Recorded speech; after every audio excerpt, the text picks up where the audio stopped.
Je vais vous donner non, mais un qui pourrait parler très très fortement. C'est quoi? C'est la cocaïne avec les bêta-bloquants, c'est ça? Non, je peux vous donner justement, oui, vous parlez des bêta-bloquants, eh bien, je peux vous donner bêta-bloquants et corticoïdes.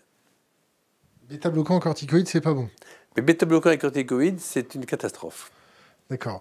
Et à votre avis, si je vous dis hydrochlorhexidine avec AZT?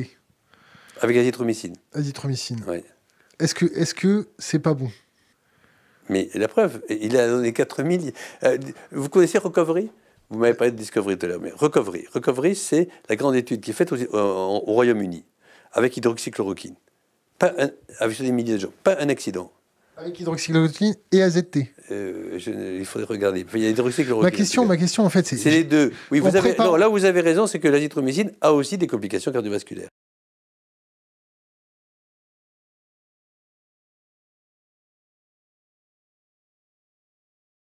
Donc la question, donc c'est les deux. En préparant cette émission, depuis le 15 janvier, où on était déjà positionné sur le sujet, on écoute, on n'a pas pris position, on ne prend pas position, on écoute les gens. Quand on écoute le professeur Raoult, il parle toujours d'hydroxychloroquine, de chloroquine, sans préciser qu'il y a une double thérapie, une bithérapie, il y a de la ZT. Et sur certaines études qu'on a pu lire, il est bien marqué en gros que la chlorhexidine, ça fait 90 ans qu'on en file à tout le monde, il y a 36 millions de doses qui ont été données l'année dernière dans le monde, mais quand on la mixe avec la ZT, là tout de suite, on rentre dans une autre dimension. Alors, pharmacologiquement, vous avez tout à fait raison, pharmacologiquement, l'AZT peut avoir l'azithromycine, donner des troubles du rythme, des troubles cardiaques. Et quel type? C'est des myofibrillations du ventriculaire, oui, c'est ça. Et quant à l'hydroxychloroquine, c'est l'augmentation de ce qu'on appelle l'espace QT sur l'électrocardiogramme. Bon. Quand vraiment vous faites un électrocardiogramme avant et que vous le faites pendant et que vous le faites après, vous n'avez aucun risque. Dans cette double. Donc là, on parle à l'hôpital. C'est facile de le faire. On ne peut pas le faire à l'extérieur. À l'hôpital, on peut mettre un holter, faire un ECG. Il y a beaucoup de médecins libéraux qui font des électrocardiogrammes. Je vous dis quand même qu'au passage, il y a beaucoup de gens qui font des électrocardiogrammes. Pendant la prise, ok, 2 heures avant la prise, 2 heures après la prise, 4 heures après la prise. Non, c'est pas comme ça, mais pas du tout, c'est pas à ce point. Non, ne croyez pas que les conséquences cardiologiques sont comme ça. Mais enfin, vous avez raison sur le principe, donc regardons. Sur 4000 cas qu'il a pris, il n'y a pas un seul accident. Donc, il y a un rhythmologue qui était là. Bon, ceux qui ont fait les différentes études aujourd'hui en France, on en a fait. Alors j'ai vu qu'aujourd'hui ça a été arrêté, mais enfin il y en a eu quand même beaucoup qui ont été faits. C'est sur 10 jours, hein, n'oubliez pas, 10 jours. Donc tomber sur des troubles, vraiment montrer que c'est un poison en 10 jours, l'association, franchement, personne ne me fera croire ça.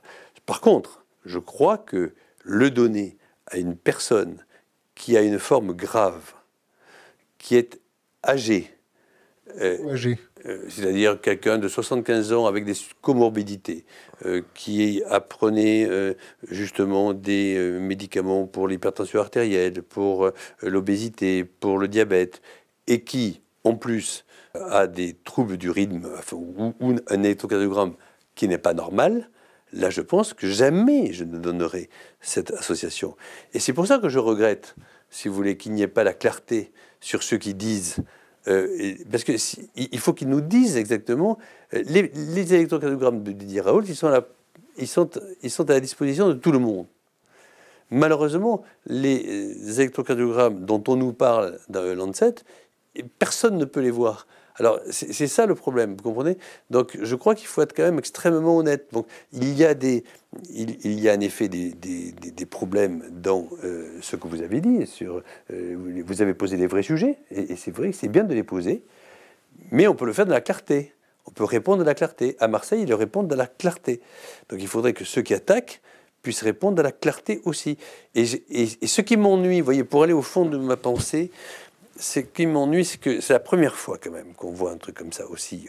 Alors, c'est vrai qu'il y a certainement la personnalité de Didier Raoult, mais enfin quand même, je trouve étonnant. Regardez ce qui se passe au niveau des laboratoires. Vous avez des laboratoires qui avaient des molécules antivirales. Non, vous avez plein, vous avez 4 ou 5. Vous avez les deux du sida, vous avez le remdesivir de Gilead, vous avez plein. Et évidemment, c'est le jackpot. Parce que si leur molécule marche, dans une épidémie comme celle-là mondiale, ça s'appelle le jackpot. Mais c'est des gens qui travaillent aujourd'hui d'une manière très particulière. Ils travaillent en fait dans la bourse. Ce sont des gens qui travaillent dans le capitalisme financier. Et comment marchent aujourd'hui ces boîtes? Comment elles sont évaluées? Elles sont évaluées par la bourse. Si jamais il y a un effet secondaire de je ne sais plus quel médicament dans un grand labo, l'action perd 25% dans la nuit. Si, à l'inverse, un laboratoire dit « Moi, j'ai trouvé le médicament fantastique pour le Covid », eh bien, sa valeur prend 4 milliards. C'est ce qui s'est passé pour Gilead. Et puis ensuite, il y a quelqu'un qui dit « Ah ben non, en définitive, ça ne marche pas. » Eh ben, ça repère 4 milliards. Vous avez M. Bancel, qui est un homme exceptionnel d'ailleurs, un Français, qui est parti à Boston et qui a monté Moderna, qui est une des plus grandes et belles d'ailleurs boîtes de biotech dans le monde. Chapeau d'avoir fait ça. Enfin, l'autre jour, il dit « Moi, je vais avoir le vaccin contre le virus, le Covid. » Très bien. Alors, bon, mais qu'est-ce que vous avez, monsieur? Vous savez, vous l'avez trouvé? Ah non, je vais le trouver, mais je vais vous montrer. Moi, j'ai déjà 9 cas. En phase 1, vous savez ce que c'est la phase 1? C'est des gens normaux, on regarde juste si, ça s'appelle safety, est-ce qu'il y a la sécurité? Juste la sécurité, vous ne mourrez pas, vous n'avez pas de boutons, vous n'avez pas d'insuffisance rénale, insuffisance cardiaque, les cheveux ne tombent pas, vous ne devenez pas rouge, vert ou bleu. Bon voilà. Il dit non, mais regardez, tout s'est bien passé. Vous savez combien il a monté sa boîte? 30% de la nuit. 30% de valeur boursière. Je crois qu'il était, enfin, il y a plusieurs dizaines de milliards. Donc, ça, vous voyez, ça me fait peur. Parce que je ne dis pas, hein, attention, je ne dis pas que c'est si l'hydroxychloroquine, si on doit voir dans un essai parfait qui ne marche pas, je serai le premier à le dire. Je suis un scientifique. Il y a eu des essais qui prouvent que ça ne fonctionnait pas? Mais il n'y a aucune preuve qui montre que ça ne fonctionne pas, justement. Dans le cas où on s'en sert au début, dans les premiers jours, et chez des gens qui n'ont pas d'accident, qui n'ont pas d'interdiction, je dirais, de contre-indication cardiovasculaire. Donc voilà, et avec les azithromycines, en effet. Donc je pense qu'aujourd'hui, là, on est dans un... en fait, c'est terrible, parce qu'il y a tout, au fond. Il y a le virus, la peur que nous avons collective, il y a une bagarre de chiffonniers sur le plan boursier, beaucoup d'argent, il y a des morts. L'impuissance de l'État. Il y a l'impuissance de l'État. Et il y a... C'est terrible, quoi. Enfin, c'est un moment difficile que nous passons là. Mais il faut tenir, il faut expliquer. C'est pour ça que je suis là, pour 2 heures, pour 3 heures, pour 5 heures, ça m'est égal. Vous voyez, moi, je ne suis pas... voilà, moi, la vie m'a appris que la vérité était la seule chose importante.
la vie m'a appris que la vérité était la seule chose importante.